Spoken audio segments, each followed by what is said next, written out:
അങ്ങനെ ഇന്ന് നമ്മളൊരു പഴംപൊരി ഉണ്ടാക്കാനാണ് വിചാരിക്കുന്നത്. അപ്പോൾ പഴമൊക്കെ നമ്മുടെ മാവിലൊക്കെ മുക്കി ഇത് ഫ്രൈ ചെയ്യാനിട്ടിരിക്കുകയാണ് ഇപ്പോൾ.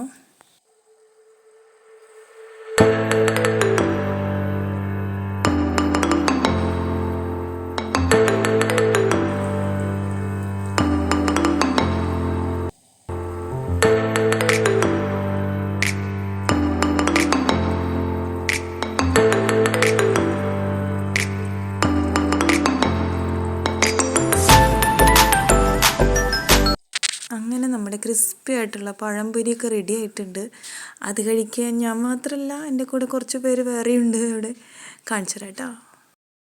പിന്നെ ഞാൻ ഒരു ഗ്ലാസ് കട്ടൻ ചായയും കൂടി എടുത്തിട്ടുണ്ട് കേട്ടോ, പഴംപൊരിയുടെ ഒപ്പം കഴിക്കാൻ. പിന്നെ ഇത് ഞാൻ കാണിച്ചു തരാം കേട്ടോ. പഴംപൊരി കഴിക്കാനായിട്ട് വേറെ കുറച്ച് ആൾക്കാരും കൂടി ഉണ്ട് ഇവിടെ. നമ്മുടെ സുന്ദരി പൂച്ചയാണ്. ഈ സ്നാക്സിൻ്റെ ഒക്കെ സ്മെല്ല് വന്നപ്പോൾ അവളിങ്ങനെ അക്ഷമയോട് കൂടി കാത്തിരിക്കുകയായിരുന്നു. അപ്പോൾ ഞാൻ അവൾക്കും കുറച്ച് ഇട്ട് കൊടുത്തിട്ടുണ്ട്. പിന്നെ വേറൊരാളും കൂടി ഉണ്ട് അപ്പുറത്ത്. ഈ സുന്ദരി പൂച്ചേനെ കണ്ടപ്പോൾ ഇത്തിരി ദേഷ്യമുള്ള ഒരാൾ അപ്പുറത്തുണ്ട്. കൂട്ടിൽ കിടന്ന് അസ്വസ്ഥമായിട്ട് അങ്ങോട്ടും ഇങ്ങോട്ടൊക്കെ കിടന്ന് നടക്കുന്നുണ്ട് ഒരാൾ.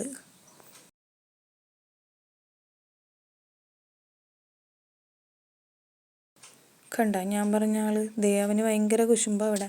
ഇവിടെ ഇവന് കൊടുക്കാതെ ഞാൻ പഴംപൊരി മറ്റവൾക്ക് കൊടുക്കല്ലേ. അപ്പോൾ അവന് ഭയങ്കര വിഷമവും ദേഷ്യവും കുരയ്ക്കലൊക്കെയാണ് അവിടെ. അപ്പോൾ അത് കാരണം ഞാൻ സൗണ്ടൊക്കെ വീഡിയോയുടെ സൗണ്ട് മ്യൂട്ട് ചെയ്തിട്ട് ഞാൻ റെക്കോർഡിങ് സൗണ്ട് മാത്രമാണ് അതിൽ പ്ലേ ചെയ്തിരിക്കുന്നത്. ഇവള് ഭയങ്കര സൈലൻ്റാണ് കേട്ടോ. അവള് അങ്ങനെ ഇങ്ങനെയൊന്നും ഫുഡൊന്നും അങ്ങനെ കട്ടെടുത്ത് കഴിക്കുക അങ്ങനെയൊന്നുമില്ല. നമ്മൾ കൊടുക്കുന്നത് എങ്ങനെയാണെന്ന് വെച്ചാൽ അത് കഴിക്കുള്ളൂ. അങ്ങനെ മീൻ തന്നെ പലതും മോള് കഴിക്കില്ല. അങ്ങനെ ഭയങ്കര കാമായിട്ടുള്ളൊരു പൂച്ചയാണിത്. അപ്പോൾ പഴംപൊരിയൊക്കെ വലിയ ഇഷ്ടമാണ്. നമുക്ക് കുറച്ചും കൂടി കൊടുക്കാം.